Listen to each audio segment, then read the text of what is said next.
Taking a look at the way in which we use or could be using words to express ourselves possibly far better than we think we do. Well, most of us kind of take for granted the use of the spoken word. In fact, it could be called a bit of a privilege that we sometimes abuse. Well, giving the use of words and the power to speak some closer thought is Andrew Pike. And let me tell you about Andrew. He's an executive coach. He's also an international sportsman. He's an attorney. He's a businessman. He's a father and a spouse. But the reason why we're talking to him today is because he's also the author of a book called The Talking Stick, Exploring Life's Possibilities. And we got him on the line. Hi, Andrew. Hi, Nancy. Nice to have you with us. So The Talking Stick, Exploring Life's Possibilities, one of the many things that you do. Let's find out a little bit more about you just before we move into The Talking Stick. As international sportsman, attorney, businessman, a coach, are all these things happening consecutively, or have you been exploring life and doing all these things one after the other? Some of them have happened one after the other. The international sportsman is in some years gone by when I was an international rower, but I still coach, I still carry on as an attorney in Durban, and I'm also a management consultant. So I do wear a number of hats at the moment. Okay. And I would imagine possibly you use appropriate languages depending on which hat you're wearing. Well, yes, I try and be consistent in the language I use with all my hats, but language and the words is my personal medium of expression, or the one where I express myself best, most meaningfully. And especially the written word, but also the spoken word. I was saying there that, maybe I'm making an assumption, but for many of us, language is a privilege. It is a privilege to be able to use language, and I think a lot of us misuse it, or we just take it for granted and don't necessarily think very carefully about the words that we're using. Nancy, I think that's so, and I go a bit further and suggest that the use of language is almost a sacred right or power that we have. The title of my book, The Talking Stick, draws on the symbolism of the talking stick in the Native American tradition. And in that tradition, the word is sacred, or the power of the word is sacred and regarded as sacred. And in fact, when someone is speaking in the context of a council of warriors, the speaker is enjoined almost to remember that he carries within him or her the spirit or the essence of what the Native Americans would call the Great Spirit.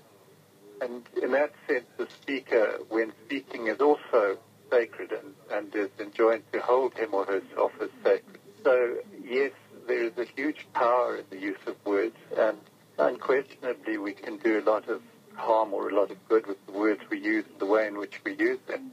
I think we need look no further than people in positions of influence, parents, teachers, politicians. All of us have incredible power with the words that we use, and need to be very thoughtful about the way that we go about using them.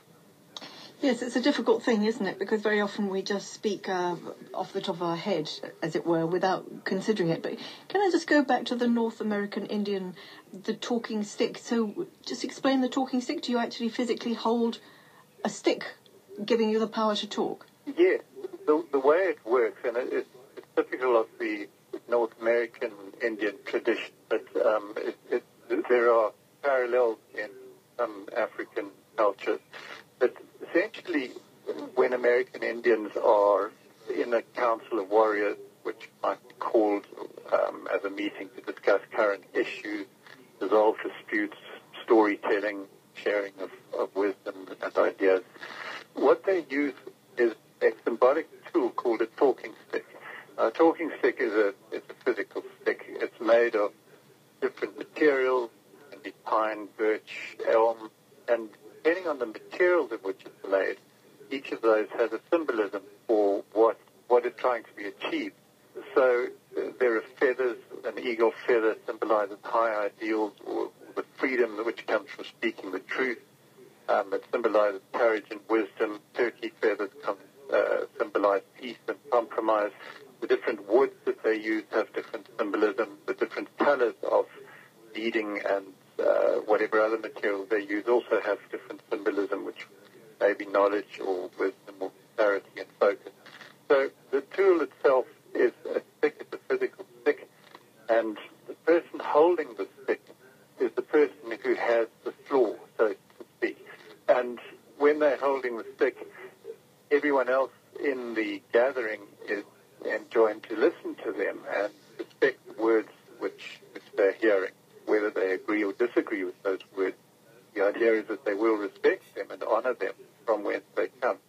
And the person having the stick will, in an uninterrupted manner, be able to express his or her thoughts on the particular issue, his or her wisdom, and invite reply as necessary from the rest of the group.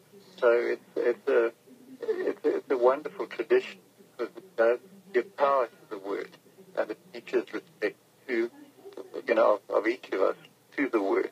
It certainly does sound like a wonderful tradition that we should maybe sort of reintroduce. I'm just thinking, gosh, if they had such a talking stick in Parliament, everybody would be able to get to say what they wanted to say. And I love the idea of the different symbols, different feathers, different beading, whatever it may be, to indicate what it is you're going to talk about. And it's a bit on the Piggy in Lord of the Flies principle. When he held the conch shell, it meant that everybody had to listen to him. And it also helps the speaker to formulate their words better if they know they're not going to be interrupted. Exactly. It gives the speaker confidence as well that he will be heard. Not necessarily agreed with, but he will certainly be heard, and due respect will be given to those words. And, it's I think one of the biggest challenges we have in our society is everyone wants to speak. No one's terribly keen to listen. And really the essence of communication is actually the listening. It's the receiving of the words and understanding and processing them and then feeding back. So, the talking stick teaches that respect and that ability to listen. You're listening to SAFM Literature. This is our Word of Mouth feature, and in it we're talking to Andrew Pike, who is, amongst many other things, the author of a book called The Talking Stick, Exploring Life's Possibilities. I'll give you the details on that in just a minute.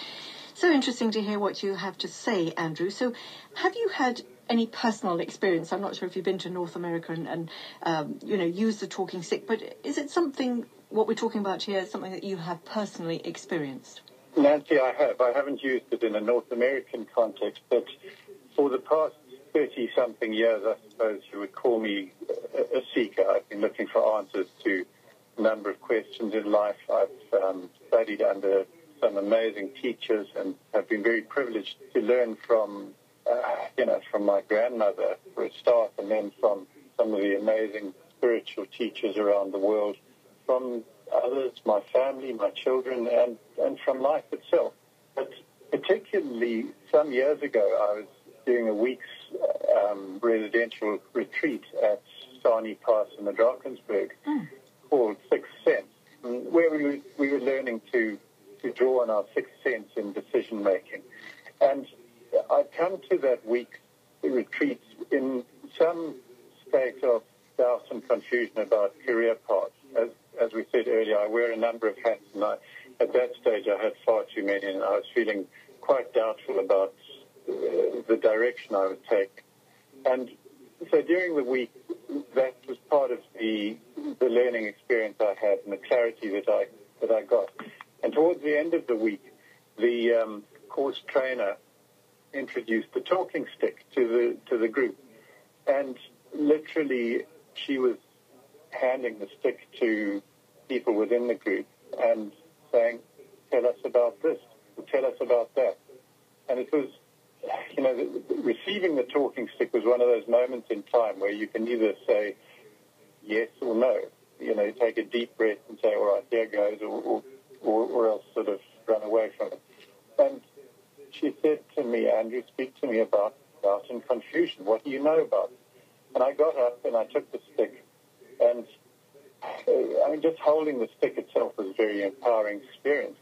But I then shared from the deepest place I knew about the anxiety I'd been experiencing, the doubt, and what I'd learned about it, what I'd learned about living on purpose, about making choices, about making clear decisions, about following my passion, about a whole lot of other things. And all of this came spilling out of me in this very sacred space in which we were working.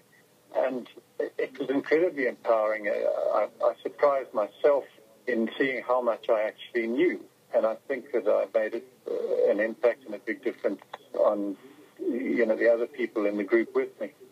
And coming out of that, it just occurred to me that after, all my years of learning and seeking and experience, that there was something more that I had to share with the world. And literally in the next day or so, I wrote down a structure for a book about all of the experience I had, everything that I knew. And the book immediately was going to be the talking stick, because the book was going to be my talking stick to share what I know about life, about its possibilities and challenges, and share it with the world. And more to the point, structure it in a way in which the reader gets a chance to take the talking stick himself or herself as well and share their own wisdom on the issues I raised. How do you use this then as an executive coach, as a trainer? People would look very silly if they were to be handed a stick, if they weren't able to talk without a stick. But is there some way that you encourage people to symbolically, visualize perhaps holding the stick to clarify what it is that they have to say? Yeah, well, in fact, Nancy, it's becoming quite prevalent in many trainings and coaching situations that people physically use a stick. Someone like Stephen Covey will use a stick in a lot of his sessions and will hand it to people. And what one needs to do is engender the symbolism for the stick, what it really means and what difference it's going to make in people holding the sacredness of the word. And so the stick, in fact, is physically used in many training situations. I would love to see it used in Parliament, because you might see a little more respect for the stick holder, unless the stick holder starts beating people with it. I'm being flippant, but the point is that you can have people in village holding a stick, but quite honest, I think that having some physical symbol of holding the floor, in traditional business sense, we go up to a podium, and the person at the podium or the lectern is the one that holds the floor.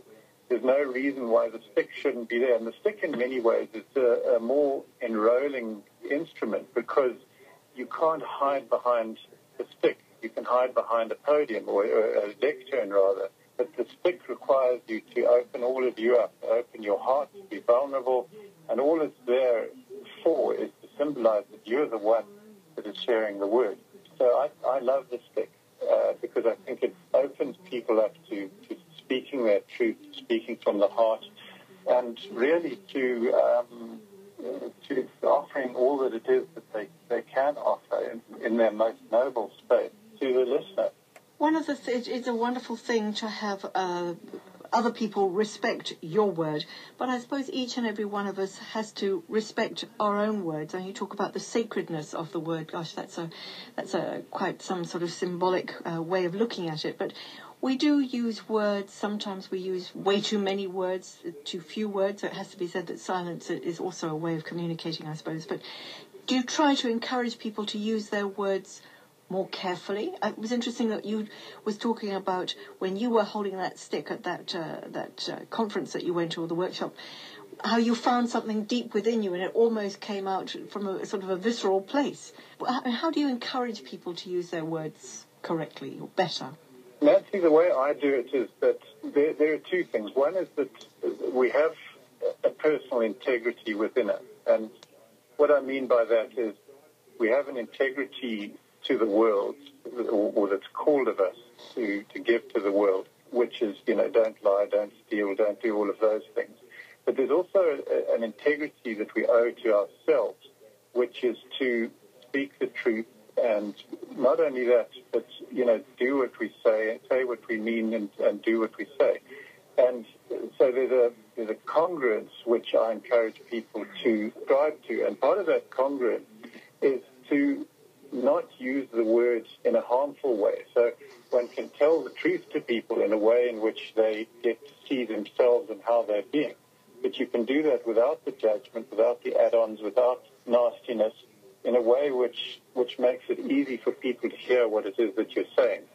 And so, yes, I do encourage people to speak thoughtfully, which I think is the best word I can use, and not dump their judgment and dump everything else on people, but rather speak from the authentic place, which is what we are all about. I think at our deepest spiritual level, we are about being authentic or real, we are about being lovable, and we're about living in our humanity. And if we can speak and honor those three places at any time, I think it's very easy to be heard, rather than being in the place of falseness or lovelessness or inhumaneness or any of those things, where it makes it very hard for people to hear you. And so really when we speak, it's about speaking in a way in which we get heard and understood. And offering, not sort of bombarding or overwhelming the other person, but rather giving them an opportunity to share their point of view as well. And I suppose in a way that's appropriate to whatever the situation is. I suppose as you're talking, I'm thinking about the workplace, which is a very noisy place. A lot of people have got a lot of things to say. Sometimes they get heard, misheard, etc. But there's other areas, which is that your home life, in your play life, in your spiritual life, and partnerships, relationships, all those sort of things. And right at the beginning, I suggested to you, because you wear so many hats, perhaps you speak in a different way with all those hats. But you said that you do try to be consistent. I think you've broken up your book into a number of different areas. Do you encourage different things in different areas in terms of speech? Not necessarily in terms of speech. I think that consistency is a really important part in our lives. There was a time in my life many, many years ago where I thought I had to be two different people, one at work, which was sort of a bit tough and authoritarian, and another type of person at home, which was kind and loving. And there was such an incongruence in that, because I wasn't sure which was the real me. And so what I encourage in every area in our lives, whether it's in addressing our relationships, whether it's in our creative space, whether it's in our spiritual space, looking after our health or anything else, is to be the same person, to be who we really are, and speak from that congruent, authentic place, which says, this is who I am and this is what I stand for. These are my values. This is my place in the world. And this is how you can understand me. Because when we do that, when we are consistent in every single area, it's so much easier to relate to others, because, others see that consistency. They see the, not necessarily predictability, but they know the entity with which they're dealing, and that they know that they can trust that entity to behave and act and speak in a certain way, and especially in a way which is going to be upholding and honoring of others, however hard it might be to hear what is being said. Andrew Pike, I think the expression is, it's been real. It's been really interesting. So just remains for me to find out the Talking Stick, Exploring Life's Possibilities. Is it out there? Is it on the shelves? How can it be found? Yes, Nancy, it is on the shelves. It's on the shelves of all the major bookstores, and it's currently being distributed, to the smaller bookstores as well. It's also available on Kindle from Amazon, and you can also get it on Kindle or in a hard copy through my website, which is Andrew Pike, P-I-K-E, coaching.com. I'm going to repeat that. Andrew, thank you very much, and may you always have the talking stick near at hand. Thank you for your time. Take care. You're most welcome. Thanks a lot. Thank you. Bye-bye. Andrew Pike, and he's the author of The Talking Stick, Exploring Life's Possibilities. And if you'd like to find out more, it certainly sounds like it's on the shelves, also through Kindle or Amazon, but otherwise check his website, which is andrewpikecoaching.com, andrewpikecoaching.com.